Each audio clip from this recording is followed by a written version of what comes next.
Kata Allah Ta'ala, orang yang sombong, orang yang mana kategori orang sombong itu, kata Allah Ta'ala, yang ianya dalam perjalanan musafirnya dia tidak mahu solat jamak qasar. Pergi musafir tapi duduk solat 4 rakaat juga. No. Dia kata kenapa nak buat jamak qasar? Kan RNR banyak kata dia. Berhenti je lah Zuhur, berhenti 4 rakaat, sehari asar berhenti pula kata dia.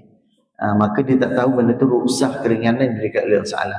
Hadiah daripada Allah Ta'ala, maka Allah kata kita sombong. Allah bagi hadiah keringanan, tapi kita masih juga buat dalam keadaan, iaitu buat keadaan tamam. Ya. Jadi rugilah kita. Kan? Jadi maknanya Allah gelar kita sombong. Takut sebenarnya. Kan? Jadi belajarlah solat jamak qasar. Yang kedua, manusia yang lepas solat, Assalamualaikum warahmatullahi, Assalamualaikum warahmatullahi, terus keluar. Tak nak doa.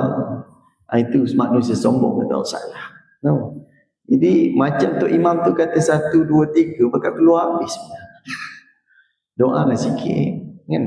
Kata Allah Ta'ala, manusia sombong, mana manusia selepas solat dia, maka dia tidak mahu berdoa. Itu manusia sombong. Takut tak? Takut itu. Kan? Takutlah, mesti kita takut. Ini digelar sombong. Yang ketiga, manusia sombong, kata Allah Ta'ala, yang masuk rumah Allah ada waktu tapi tak solat tahiyatul masjid. Itu manusia sombong. Kecuali dia masuk dah lewat, kan? Dah masuk dah lewat, kita nak solat tahiyatul masjid macam mana, kan? Kita solat, ada khilaf lah, ada pendapat mengatakan kita solat sunat itu, solat sunat rawatib itu, maka mendapat juga pahala iaitu tahiyatul masjid. Ya, itu.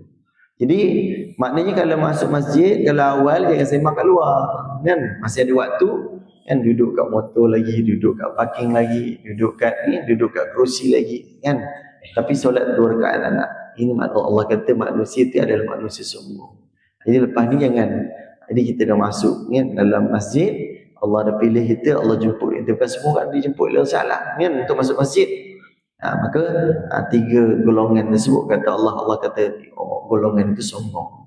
Jadi maknanya kita jangan tu golong diri itu sombong, kan? Jadi kat muka bumi kalau kita sombong, manusia tak suka, kan? Jadi macam mana kita nak berjumpa dengan Allah Ta'ala kalau kita ni sombong?